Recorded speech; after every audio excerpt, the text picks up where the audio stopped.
अब तक की नेशनल असेंबली के अंदर पाकिस्तान मुस्लिम लीग नून अपनी तमाम तर सपोर्ट सिस्टम, अपनी तमाम तर एक तरफा पॉलिटिकल रैलीज और जो पॉलिटिकल कंपेनिंग की उसको इजाज़त मिली हुई थी, उसके साथ सिर्फ 71 सीट्स पे। और मैंने यहीं से यहाँ से बैठ के कहा था कि PMLN के लिए शिकस्त फाश वो होगी अगर ये सिंपल मेजॉरिटी 134 या 120 ना ले सके। ये भी इनकी शिकस्त है।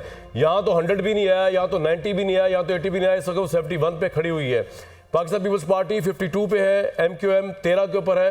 पाकिस्तान की ये आई थिंक हंगेस्ट तरीन पार्लियामेंट होगी, लेकिन क्या ये हंग रह पाएगी या रह पाएगी ये एक और सवाल है, क्योंकि पाकिस्तान तहरीक इंसाफ को अगर कामयाबी इस लिहाज से मिली है कि तमाम तर मुश्किलात के बावजूद वोट पड़ा, पाकिस्तान की इस्टेब्लिशमेंट को ये क्रेडिट जाता है कि इलेक्शन डे वाले दिन जो उनके मुतालिक तासुर बनाया जा रहा था सोशल मीडिया के ऊपर कि जी PTI के वोटर को निकलने नहीं दिया जाएगा, उनको पाकिस्तान की आर्मी न्यूट्रल रही, क्रेडिबल इलेक्शन को उन्होंने एक तरह से, अगर आप सुपरविजन का भी राइट देना चाहें तो मैं देने को तैयार हूं, वो इंटरफेयर नहीं किया, किसी को रोका नहीं, उन्होंने कुछ किया नहीं।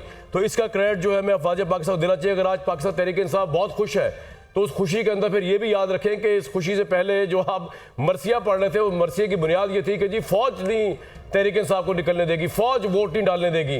तो फौज ने आपको कुछ नहीं कहा। फौज ने पाकिस्तान की स्टेबिलिटी के लिए न्यूट्रल रह के बाकायदा ये इलेक्शन जो है उसको देखा, मॉनिटर किया, ऑब्जर्व किया, मैं तो कहता हूँ करवाया। और हमारे सामने रिजल्ट अब ये है कि पाकिस्तान की कोई पॉलिटिकल पार्टी नंबर 1 पे नहीं है, इंडिपेंडेंट्स नंबर 1 पे है, पाकिस्तान तहरीक इंसाफ के हमायत कुरिंदा जो है वो नंबर 1 पे है। इस हद तक के आज नवाज शरीफ साहब विक्ट्री स्पीच नहीं कर सके। नवाज शरीफ साहब ने अलायंस की रिक्वेस्ट की है, इत्तेहाद की रिक्वेस्ट की है। उनकी बॉडी लैंग्वेज आज मैं देख रहा था, उसके अंदर ऑब्वियसली वो चाहे लव यू टू भी कह रहे थे, शहबाज शरीफ साहब भी मुस्कुराहट के साथ खड़े हुए थे, मरियम नवाज साहिबा भी मुस्कुराहट के खड़ी हुई थी। लेकिन वो मुस्कुराहट अगर मैं एज अ पॉलिटिकल एनालिसिस करूं उनकी बॉडी लैंग्वेज का, तो वो लग रहा था कि बहुत बड़ा धचका लगा है, बहुत बड़ा डेंट लगा है कि इतनी ज़्यादा कंपेनिंग, इतनी ज़्यादा सपोर्ट जो उनको ग्राउंड पे मैसर थी, उसके बावजूद वो 100 का मैजिक फिगर, वो 120, वो सादा अक्सरियत 134 वो भी नहीं ले सके। और इस वक्त जरदारी साहब, बिलावल साहब लाहौर में, कुछ पता नहीं, जब मैं आपसे बात कर रहा हूँ तो इसके अंदर जो है वो रायवंड में या जो है बिलावल हाउस में या किसी जगह पे उनकी मुलाकातें हो रही हों, और इस वक्त जो है पता चले कि एक PDM पार्ट 2 हुकूमत जो है मंजर आम पे आएगी।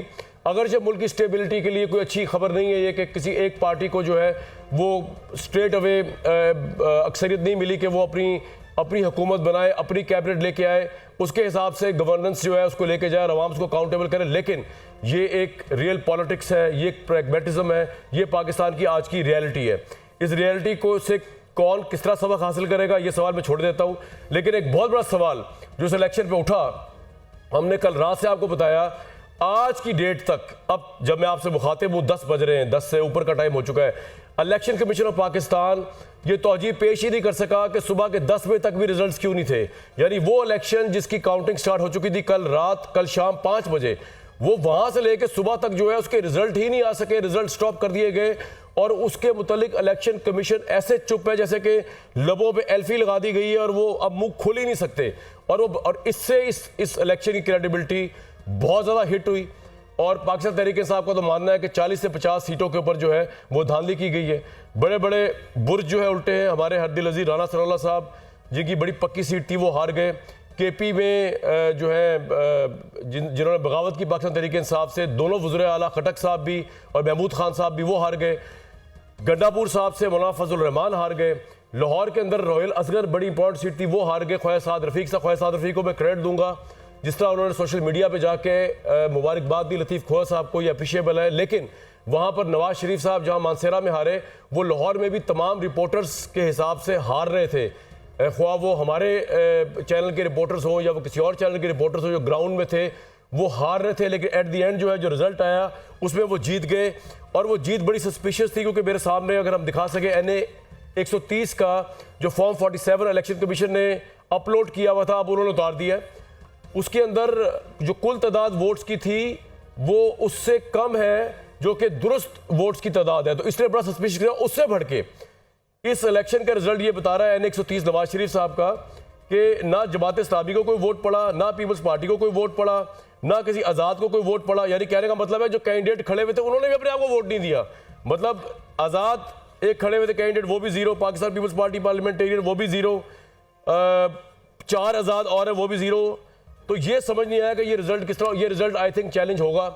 जिस तरह सुलेमान अकरम राजा जो है, मेरा ख्याल से उनकी सीट जो थी वो तमाम तरीन जो हमारे रिपोर्टर्स थे उनकी रिपोर्ट के मुताबिक वो जीत चुके थे, लेकिन वो सीट जो है वो वहाँ पे जीता कौन, वो चील का निशान जिसको कोई जानता नहीं, और वो ओन चौधरी साहब हमारे भाई हैं, लेकिन उनको तो पता नहीं नून लीग का वोट भी किस तरह मिल सकता है, क्योंकि नून लीग का वोटर तो उस तरह निकला ही नहीं बाहर, लेकिन वो ओन चौधरी को वोट देने के लिए बाहर निकला है। ये लोगों को समझ नहीं आ रही बात कि ये हुआ किस तरह, और वो 2.25 लाख वोट किस तरह ले गया सुलेमान अकरम राजा। और ये वो सीट थी जहां से जिस वक्त 2013 में स्वीप किया था लाहौर से पीएमएलएन ने, तो जो एक सीट जीती थी पाकिस्तान तहरीक इंसाफ ने शफकत महमूद की, वो ये सीट थी, और मतवातिर ये सीट पाकिस्तान तहरीक इंसाफ जीती आ गई।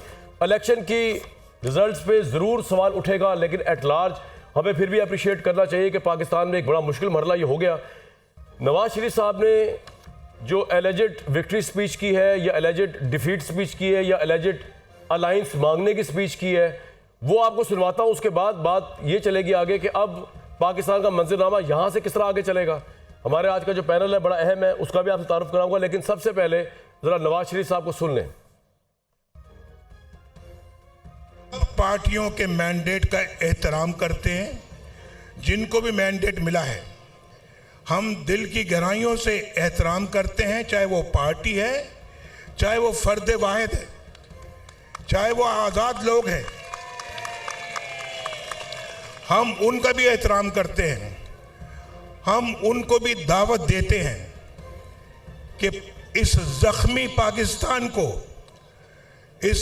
पाकिस्तान को मुश्किलात से निकालने के लिए आओ, हमारे साथ बैठो। हम सिर्फ और हमारा एजेंडा सिर्फ और सिर्फ एक खुशहाल पाकिस्तान है। मैंने शहबाज शरीफ साहब की ड्यूटी लगाई है कि शहबाज शरीफ साहब इस सिलसिले में आज पेशरफ्त करें, और आज ही मोहतरम आसिफ जरदारी साहब से मुलाकात करें, और मोहतरम मौलाना फजलुर रहमान साहब से मुलाकात करें, MQM के साथ मुलाकात करें, डॉक्टर सिद्दीकी के साथ मुलाकात करें, और फिर मिलकर बताएं कि पाकिस्तान के मौजूदा हालात इस बात का तकाजा करते हैं कि हम सब मिलकर इस भंवर से किश्त। शहबाज शरीफ साहब की बड़ी भारी ड्यूटी लगा दी उन्होंने। मेरा ख्याल से ड्यूटी का मतलब ये है कि शहबाज शरीफ साहब यानी कि इन सबको इकट्ठा करेंगे, तो क्या सवाल ये कि फिर नवाज शरीफ साहब तो प्राइम मिनिस्टर के स्लॉट में नहीं है, फिर शहबाज शरीफ साहब इनको इकट्ठा करेंगे, फिर जरदारी साहब के साथ बैठेंगे, क्योंकि इस वक्त जो सिचुएशन है उसमें PMLN 71 और 52 अगर पीपल्स पार्टी के मिलाए जाएँ तो तब कहीं जाके फिर भी सिंपल मेजॉरिटी 134 नहीं होती। लेकिन ये अलायंस अगर बनता है तो बहुत बड़ा सवाल तो ये, जब इन लोगों ने लास्ट टाइम अलायंस बनाया था PDM का, वो 17 माह की हुकूमत, that is the worst experience in the history of Pakistan के, जिसमें हर पार्टी एक दूसरे को दुश्मनाम तराजी भी कर रही थी, इल्ज़ाम भी लगा रही थी, जिम्मेदारी भी नहीं ले रही थी और जिम्मेदारी भी डाल रही थी। तो वो अगर सिस्टम चलना है तो ये बड़ी अजीबोगरीब सिचुएशन होगी कि ये सिस्टम चलने लगा है। पाकिस्तान की तारीख की हंग तरीन पार्लियामेंट है, यहाँ से पाकिस्तान किस तरह आगे जाएगा, और तहरीक इंसाफ का फ्यूचर क्या होगा, उनके आज़ाद मेंबर्स जो हैं वो किस हद तक खड़े रहेंगे, अपनी आज़ादी में खड़े रहेंगे, या किस हद तक वो आज़ादी तोड़ के गुलामी के उसमें चले जाएंगे। मैं तो हैरान रह गया इसहाक डार साहब को, आज मैं सुन रहा था और वो कह रहे थे हम जीत गए, और उन्होंने जीत का जो कुलिया बताया वो ये था कि मैंने तमाम आज़ाद मेंबर के साथ बातचीत शुरू कर दी है, और अब वो आज़ाद मेंबर जो है उनको हम साथ शामिल कर लेंगे। मतलब इससे बड़ी सियासी हजीमत और इससे बड़ी पॉलिटिकल डिफीट नहीं हो सकती कि एक तो आप 120 और 100 नहीं ले सके, दूसरा अब आप दूसरी पार्टी के बंदों को तोड़ के ये कह रहे हैं कि, और जिसे आपकी सबसे बड़ी नजरियाती मुखालफत है उसके बंदों को आप तोड़ के आप कह रहे हैं कि जी हम सिंपल मेजॉरिटी बनाएंगे या हम गवर्नमेंट बनाएंगे, और इसको आप अपनी विक्ट्री कह रहे हैं।